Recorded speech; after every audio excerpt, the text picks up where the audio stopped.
Hey guys, Dazinar again. Like that little.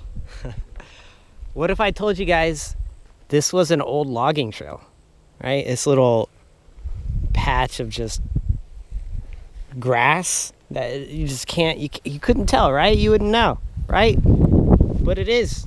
You guys want to walk a little bit? I'll talk about it.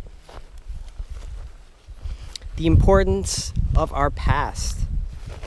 So trails like these, oh cool, blueberries, were really important to our past ancestors, and give evidence to their everyday lives and what they had to go through, blah blah blah blah blah, right? You know, but what does it mean to us? It doesn't mean much to us. Most people would just walk right past this, you know, no one really care. And that's kind of what's sad, because things like this are getting lost through habitat destruction, through our practices that we have here in the West and in the East. And more blueberries. That little knowledge about the past is forever lost, you know, unless it was written down somewhere. And a lot of these things just didn't happen to be that important to get written down. We're too old to have photographs taken. So it's kind of up to people to recognize the value of their past and their history. Or, you know, as the saying says, you're doomed to repeat the mistakes of the past. And I feel like that's what it's kind of happening right now. We're letting evidence of the past and evidence of nature itself just go by the wayside, so that we can have an easier way of life, have peace, perceived peace. Oh man, there's so many blueberries, guys. We're not going to make it to the end of the trail. Yeah, we are.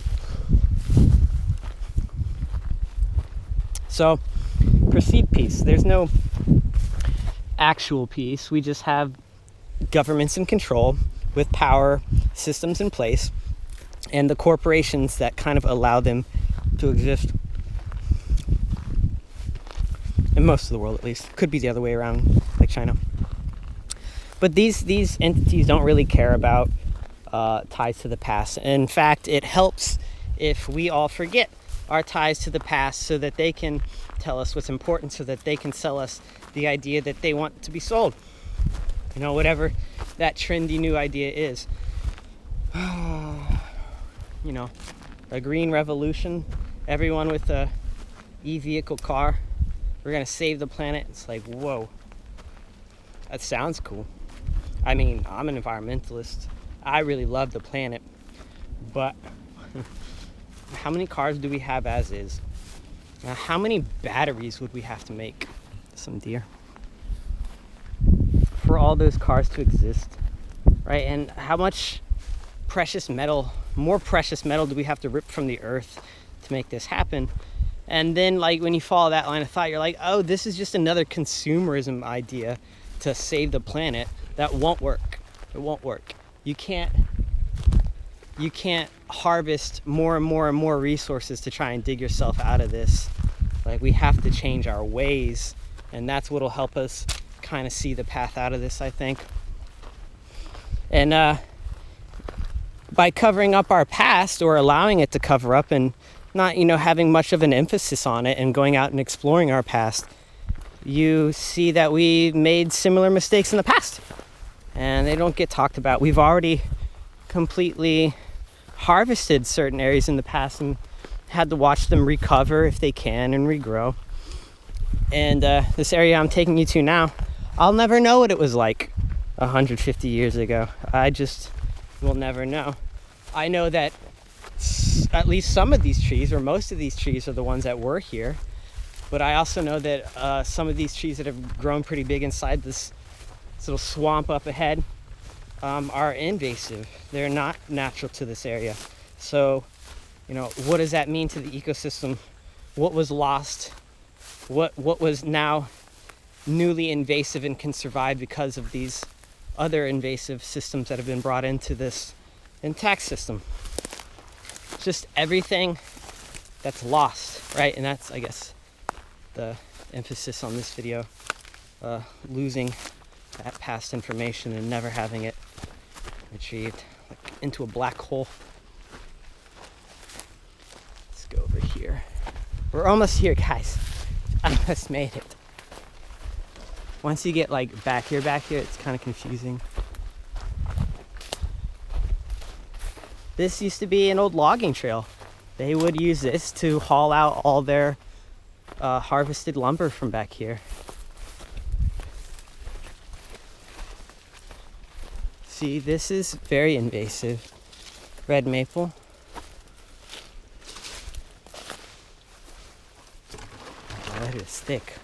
I came here months ago and tore it down. It is getting thick again. This path was so used, it is still here.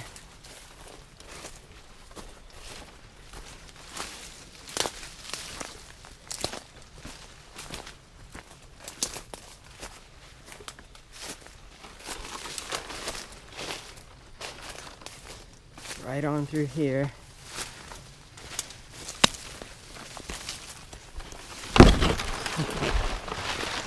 I usually cut through here. I stopped following it because the brush grew up there.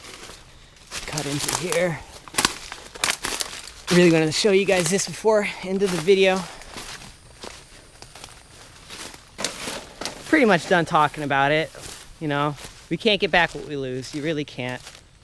And with the environment, we try and tell ourselves maybe we can recreate it. And to some degree, you can, but what is lost is definitely lost and not coming back, and we are not masters of our domain, no matter how much we want to try and understand it.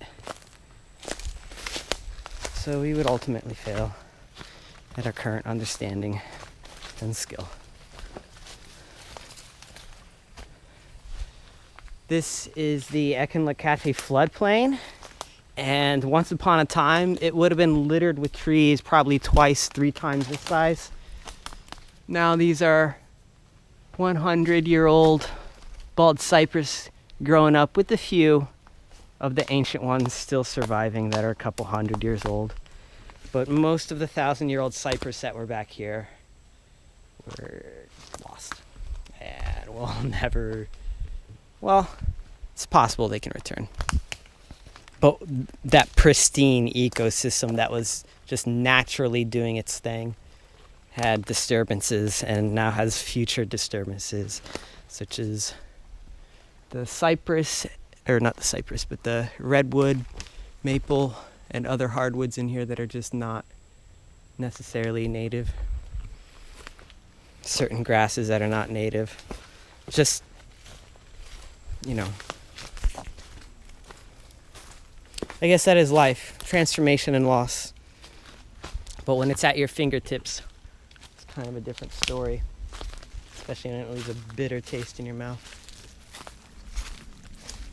Anyways, guys, I hope you enjoyed this brief discussion on archaeological and environmental loss. Please comment if you're thoroughly depressed. Hit like, subscribe, all that cool stuff. Thanks for enjoying this little walk with me. Take care, guys.